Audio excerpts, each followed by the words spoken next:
সিদ্ধিরগঞ্জে বিএনপির ৩১ দফা বাস্তবায়নের লক্ষ্যে এমপি প্রার্থী আজহারুল ইসলাম মান্নানের গণসংযোগ ও লিফলেট বিতরণ।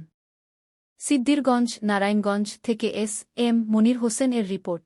বিএনপির ভারপ্রাপ্ত চেয়ারম্যান তারেক রহমান কর্তৃক ঘোষিত রাষ্ট্রকাঠামো ৩১ দফা বাস্তবায়নের লক্ষ্যে বিএনপির জাতীয় নির্বাহী কমিটির সদস্য ও সোনারগাঁও উপজেলা বিএনপির সভাপতি আজহারুল ইসলাম মান্নানে লিফলেট বিতরণ ও গণসংযোগ করেছেন। বৃহস্পতিবার ১৬ অক্টোবর বিকালে সিদ্ধিরগঞ্জ থানা কৃষক দলের উদ্যোগে ৬ নং ওয়ার্ডের বার্মাস্ট্যান্ড, সুমিলপাড়া, আদমজী নতুন বাজার সহ বেশ কটি এলাকায় লিফলেট বিতরণ ও গণসংযোগ করা হয়।